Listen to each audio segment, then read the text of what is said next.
परमात्मने नमः। गुरुर्ब्रह्मा गुरुर्विष्णु गुरुर्देवो महेश्वरा, गुरु साक्षात् परम ब्रह्म तस्मै श्री गुरुवे नमः। तो ध्यानमूलं गुरुर्मूर्ति, पूजामूलं गुरुपदं, मंत्रमूलं गुरुर्वाक्यं, विमोक्षणं गुरुकृपा। अखण्डमण्डलाकारं अव्याप्तं चराचरं, पदपदं दर्शितं येन तस्मै श्री गुरवे नमः। बोलिए सद्गुरुदेव भगवान की जय। हृदय में स्थित आत्मा राम की जय। संत समाज की जय। भक्त समाज की जय। आज का बड़ा सुंदर सत्संग है। जिज्ञासुओं ने, जो भक्त जिज्ञासु भक्त हैं, उन्होंने हमसे प्रश्न किया कि गुरुजी बताएं, संत कबीर ने 4 चोर बताए हैं, तो 4 चोर कौन है? संत कबीर के अनुसार 4 चोर कौन है? वे कौन है 4 चोर? संत कबीर के अनुसार 4 चोर कौन है? ये आज का प्रसंग है, आज की वार्ता है। इस पर हम प्रकाश डालेंगे।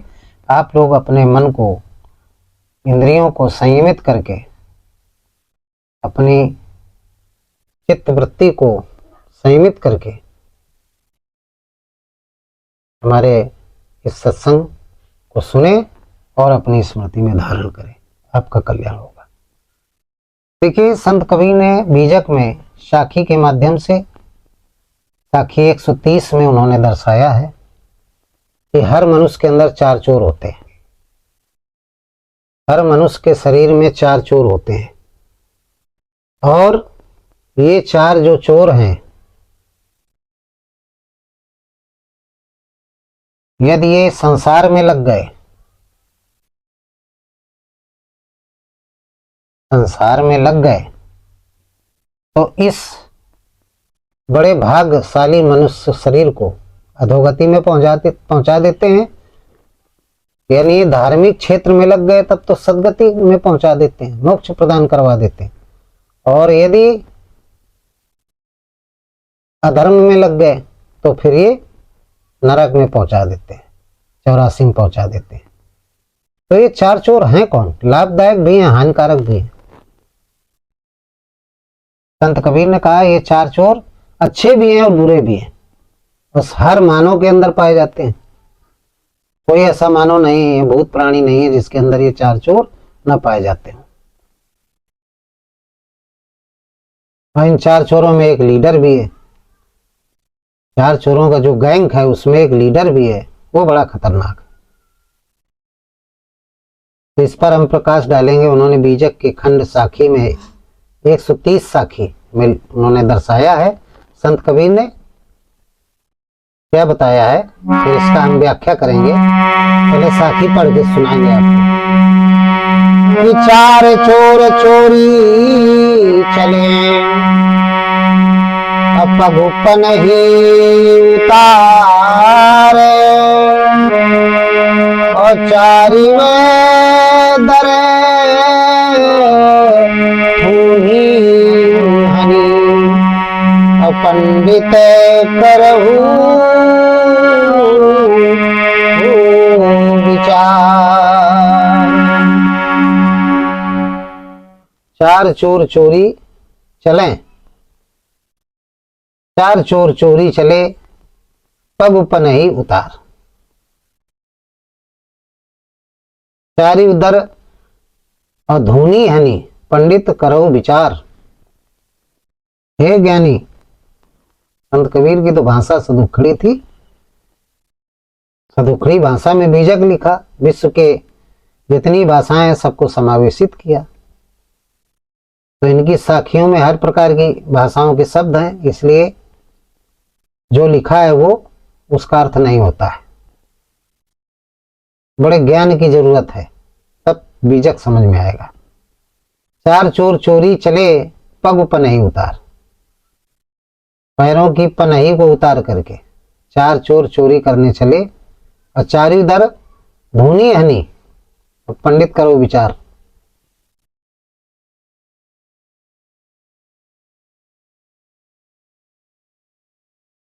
चारों दर धूनी हनी, किस प्रकार की चोरी करने जा रहे हैं, इस पर जो पंडित लोग हैं विचार करें। ये तो सीधे सीधे अर्थ होगा, लेकिन अब इसका गूढ़ अर्थ हम बताएंगे आपको। तो सबसे पहले चार चोर चोरी चले। चार चोर कौन है, फिर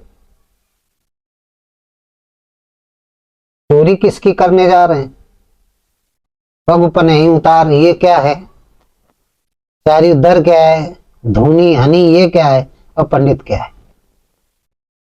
तो देखिए, संत कबीर आध्यात्मिक बात करते थे, भौतिक बात का उदाहरण लेकर के दृष्टांत बना करके आध्यात्मिक बात को दर्शाते थे, मानव के हित की बात को दर्शाते थे। तो चार चोर चोरी चले। चार चोर कौन है, ये अंतःकरण की बात है। चतुष्टय अंतःकरण को चार चोर कहा। चतुष्टय अंतःकरण, मन बुद्धि चित्त अहंकार, ये हैं चार चोर जो अंतःकरण के चोर हैं।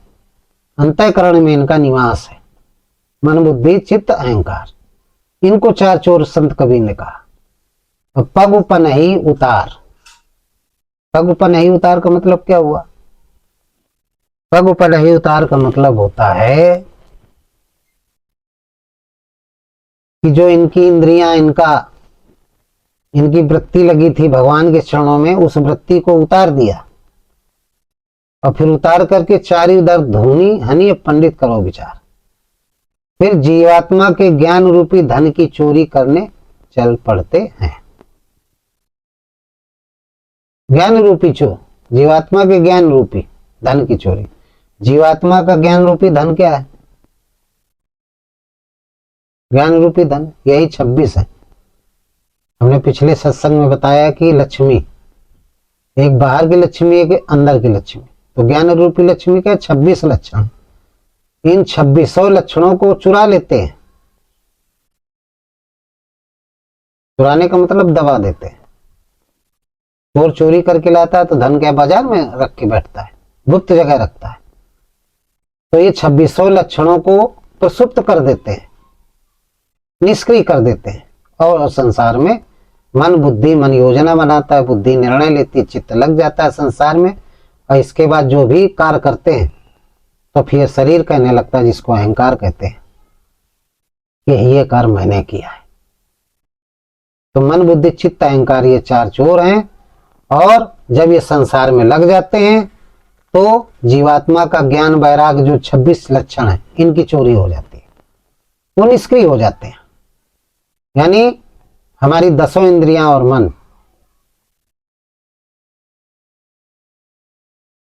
और बुद्धि चित्त, ये सब क्या है, मन बुद्धि चित्त, ये सब संसार में बहिर्मुखी हो जाते हैं। और जब बहिर्मुखी हो जाते हैं तो जीवात्मा के घर में हो जाती चोरी, डाका पड़ जाता है। क्योंकि जीवात्मा तो प्रयास कर रहे हैं कि हम अष्टधाम मूल प्रकृति से बाहर हो जाएं, इससे छुटकारा मिल जाए। लेकिन जब ये चोर, ये नेगेटिव हो जाते हैं, जीवात्मा के खिलाफ हो जाते हैं, संसार में लिप्त हो जाते हैं, तब जीवात्मा के यहाँ का जो धन है उसकी चोरी हो जाती है। और जब चोरी हो जाएगी तो जीवात्मा निर्धन हो जाएगी, राम रतन धन चला जाएगा, तो जीवात्मा हो जाएगी निर्धन। और जिसके पास धन नहीं है उसको दुख नरक है। तो फिर कहां चली जाती है, 84 में चली जाती है। यानी जब जीवात्मा के धन की चोरी हो गई तो आश्री वृत्तियां बढ़ने लगती हैं, दैवी संपत्ति कम हो जाती है, आश्री वृत्ति बढ़ने लगती है। दैवी संपत्ति क्या है, ये लक्ष्मी है। दैवी संपत्ति को ही लक्ष्मी कहा गया है। जो लक्ष्य को प्राप्त करने वाली जो वृत्ति होती है उसको लक्ष्मी कहा जाता है। लक्ष्य क्या है, जीवात्मा को आत्मा से, आत्माराम से मिलाने वाली वृत्ति, वो जप के माध्यम से। अब उसका हो गया हरण, जब मन बुद्धि चित्त अहंकार संसार में लग गया तो हो गया हरण। लक्ष्मी का हो गया हरण, लक्ष्य का हो गया हरण। तो कहां जाना था? सदगति में, तो चले गए दुर्गति में। तो कहने का मतलब है ये जो मन है जब आसुरी वृत्ति में चला जाता है संसार में, तो फिर द्वैत में आ जाता है, अद्वैत से द्वैत में चला जाता है। और जो द्वैत में चला गया तो फिर अधोगति में चला जाता है। वो फिर पिस जाता है गेहूं के दाने की तरीके। द्वैत में चला गया तो पिस जाएगा, वो भ्रम में हो जाता है, किसको माने किसको न माने। जो एक परमात्मा का चिंतन करता है उसे अद्वैतवादी कहते हैं। जो दो के चक्कर में पड़ा रहता है कि आत्मा अलग है परमात्मा अलग है, ये द्वैतवाद वालों का विचार है। अनेकावाद, द्वैतवाद और अद्वैतवाद, ये तीन प्रकार के विचार हैं हमारे भारत में, भारतीय संस्कृति में। अनेकावाद में तमाम प्रकार के लोग देवी देवताओं की पूजा करते हैं, अनेकावाद वाले विचारधारा वाले कि भगवान अनेक हैं, ये देवता, ये भगवान, गणेश भगवान, फलाने भगवान, शनिदेव भगवान, सूर्य भगवान, जाने कितने। ये अनेकावाद वाले लाखों करोड़ों भगवानों को मानते हैं। अद्वैतवाद वाले कौन है? जो दो को मानते हैं कि आत्मा अलग है परमात्मा अलग है, ये दो सत्ताएं, उनको द्वैतवाद कहते हैं। तो द्वैतवाद में, अनेकावाद में पड़ गया तो नरक में तो जा ही रहा। लेकिन द्वैतवाद में भी जो पड़ा है वो भी चक्की की तरीके, चक्की में जैसे गेहूं का दाना पिसता है दो पार्टों के बीच में पिस जाता है, ऐसे वो भी पिस जाते हैं, नरक में चले जाते हैं। तो संत कबीर कहते हैं द्वैतवाद भी ठीक नहीं है, इसको भी छोड़ो, आप आइए अद्वैत में। परमात्मा एक है, एक सत्ता के अलावा कोई दूसरी सत्ता इस संसार में नहीं है, और कोई नहीं, सब कल्पित है। किसी प्रकार की कोई सत्ता नहीं, ना कोई देवी ना देवता ना कोई भगवान, सिर्फ एक है आत्माराम। एक ही सत्ता है, एक परम चेतना है, एक ही परम चेतना है, उसी से जड़ चेतन सब प्रकाशित है। उसी गोस्वामी जी ने लिखा, सब कर परम प्रकाशित जो ही राम अनादि अवध पद सोए। उसी को संत कबीर ने साखी 129 में लिखा है। क्या लिखा? कि जो द्वैतवादी है उनकी स्थिति क्या होती है कि चक्की चलती देख के हर मेरे नैनन आया रो, हर चक्की चलती देख के मेरे नैनन आया रो, हर दुई पाट भीतर आई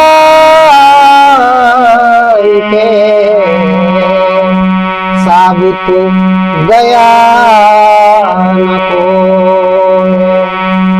और दुई पाट भीतर आई के साबुत गया न को। चक्की चलती देख के मेरे नैनन आया रोए, दुई पाट भीतर आए के साबुत गया लकोए। चक्की के दो पाट होते हैं, उसके बीच में यदि गेहूं का दाना पहुंच गया कोई भी जिनिस का तो पिस जाता है। कहने का तात्पर्य यहां पर चक्की का उदाहरण दिया कि द्वैतवाद में जो पड़ गया वो पिस जाता है, कि आत्मा अलग परमात्मा अलग, ये द्वैतवाद है।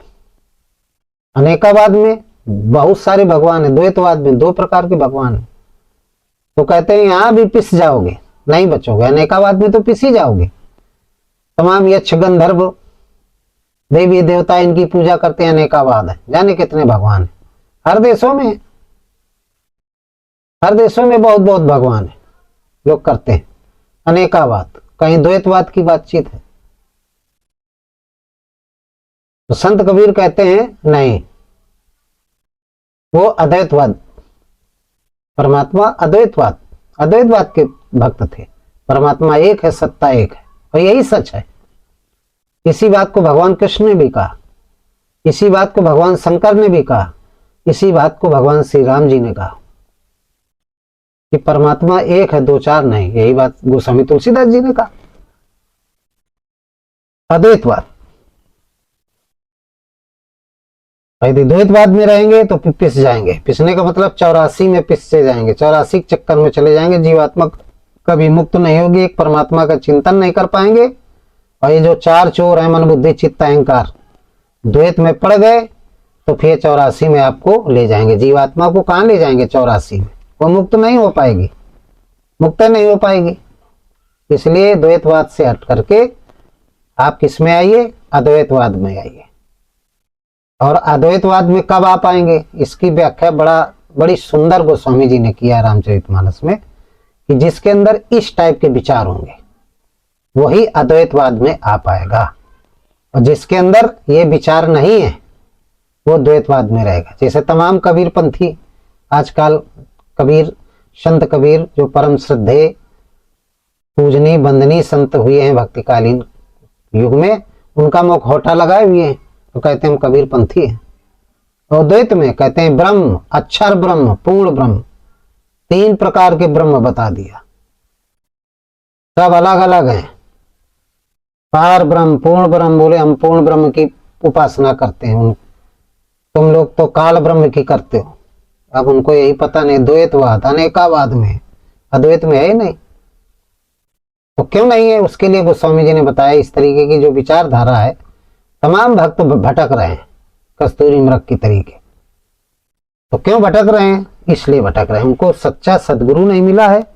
और सदगुरु नहीं मिला तो श्रद्धा नहीं उनके हृदय में जागृत हो पाई है, विश्वास नहीं है। तो कौन कौन से हैं, क्यों ऐसा हो रहा है? तो कहते हैं कि जो श्रद्धा संबल रहित नहीं संतन कर साथ, और तिनको बीजक अगमयति कि नहीं न प्रिय रघुनाथ।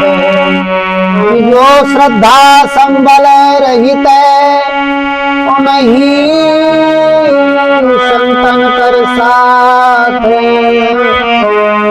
तिनको मानस अगमयति तिनको बीजक अगमयति तिनको गीता अगमयति तिनको वेद अगमयति जिनहि न प्रिय रघुनाथ। जो श्रद्धा सुमल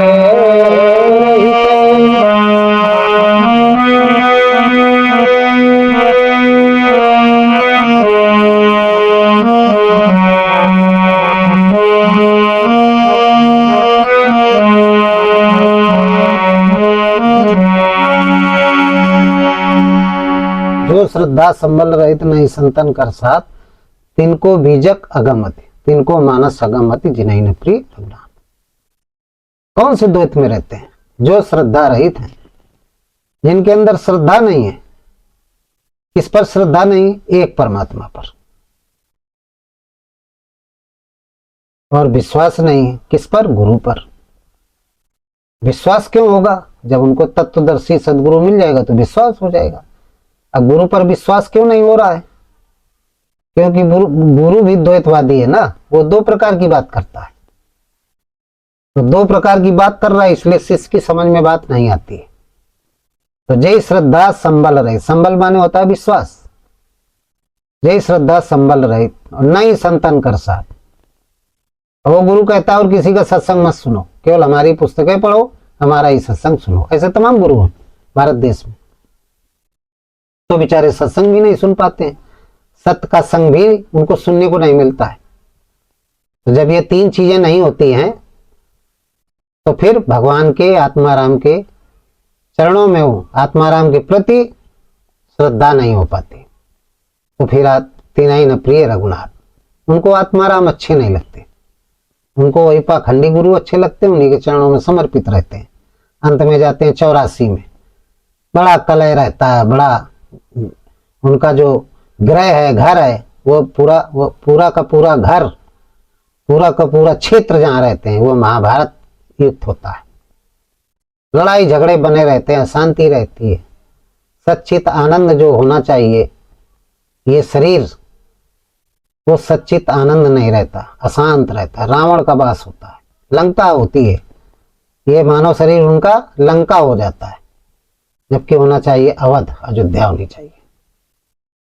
तो ऐसे लोगों को बीजक बड़ा अगम लगता है, मानस बड़ा अगम लगता है, क्योंकि वो द्वैतवादी है। तो जो द्वैतवादी होते हैं उनका कल्याण नहीं हो सकता, और उनके अंदर जो चार चोर हैं ये उनको द्वैतवाद में ले जाते हैं, क्योंकि भगवान के चरणों में प्रेम नहीं है, आत्मज्ञान नहीं है। आत्मज्ञान ना होने के कारण यही जो मन बुद्धि चित्त अहंकार है, ये चार चोर बन जाते हैं। ये यमराज की सेना बन जाती है, यमराज की सेना बन जाते हैं। और जब श्रद्धा, गुरु पर विश्वास, हृदय स्थित राम पर श्रद्धा हो जाती है, संतों का साथ करते हैं, तो यही मन बुद्धि चित्त अहंकार, ये धर्मात्मा, ये धर्मराज की सेना बन जाते हैं। और यही चारों भगवान से मिला देते हैं, इस शरीर को अयोध्या बना देते हैं, और यही चारों इस शरीर को लंका बना देते हैं और नरक में ले जाते हैं, जब यमराज की सेना बन जाते हैं। और जब धर्मराज की सेना बन जाते हैं तो जीवात्मा को परमात्मा से मिला देते हैं, आत्मा से मिला देते हैं, यानी सदगति की तरफ ले जाते हैं। तो कहने का तात्पर्य है कि द्वैतवाद में नहीं रहना चाहिए। द्वैतवाद में रहेंगे तो मन बुद्धि चित्त अहंकार ये चार चोर बन जाएंगे, और जब अद्वैतवाद में आप आ जाएंगे तो फिर यही चोर नहीं बनेंगे, आपके बड़े रक्षक हो जाएंगे और आपको मोक्ष प्रदान करवाएंगे, फिर आपको अधोगति में नहीं जाना पड़ेगा। तो संत कबीर ने चार चोर किसको कहा? मन बुद्धि चित्त अहंकार। ये चतुष्टय अंतःकरण है। अब ये एक जिज्ञासु ने पूछा कि ये चतुष्टय अंतःकरण है कहाँ शरीर में, क्या ये हृदय जो पंपिंग करता है? तो हमने कहा नहीं, ये पंपिंग जो करता है ये रक्त का संचार करता है पूरी बॉडी में, ये हृदय नहीं। वो चतुष्टय अंतःकरण सूक्ष्म शरीर का अंतःकरण है, सूक्ष्म शरीर का हृदय है, जिसके चार भाग होते हैं, चार इसके भी होते हैं और चार उसके होते हैं, इनको वाल्व कहते हैं। कैन वाल्व खराब हो गया तो चार वाल्व इसमें भी होते हैं, चार उसमें भी होते हैं। मन बुद्धि चित्त अहंकार सूक्ष्म शरीर के चार वाल्व है, तो एक भी वाल्व खराब हो गया तो आप कहाँ जाएंगे? यदि सदगुरु तत्वदर्शी सदगुरु रूपी डॉक्टर है, मिल गया, तब तो वो वाल्व ठीक हो जाएगा, और यदि नहीं मिला तो दूसरा वाल्व भी खराब हो जाएगा, फिर तीसरा खराब हो जाएगा, फिर चौथा खराब हो जाएगा। और जब चारों वाल्व खराब का मतलब संसार में लिप्त हो गए, तो फिर ये पूरा शरीर, ये जीवात्मा जो अष्टधा मूल प्रकृति से बंधी हुई है तीनों गुणों के कारण, ये 84 में चली जाएगी, मुक्त नहीं हो पाएगी। यदि एक वाल्व खराब है, मान लीजिए मन लग रहा है, बुद्धि लग रही है, लेकिन चित्त नहीं लग रहा, तो सदगुरु यदि मिल गया, सदगुरु रूपी डॉक्टर मिल गया, तो चित्त में रोग लगा है, चित्त इधर उधर भाग जाता है, तो तत्वदर्शी सदगुरु मिल गया, ऐसा डॉक्टर मिल गया सदगुरु रूपी, तो फिर उस चित्त के इस बीमारी को, जो इधर उधर भाग रहा है चित्त, उस बीमारी को वो खत्म कर देगा, तो चित्त स्थिर हो जाएगा। जो चोरी करने का मन हो रहा है उसका, संसार में क्या है? चोरी है, विषय वासनाओं की चोरी का। विषय वासनाओं में आसक्ति रखना ही चोरी है। और आसक्ति रखने वाले जो वृत्तियां हैं, मन बुद्धि चित्त अहंकार, ये चोर है, ये चोर बन जाते हैं। जब संसार में आसक्ति रखते हैं तो मन बुद्धि चित्त अहंकार ये चोर बन जाते हैं, और लिप्त हो जाते हैं तो चोरी करने लगते हैं। और जब यही आसक्ति, ये इंद्रियां अंतर्मुखी हो जाती हैं, भगवान की प्राप्ति के लिए प्रयास करने लगती हैं, तो मन बुद्धि चित्त अहंकार क्या हो जाते हैं? ये देवता बन जाते हैं,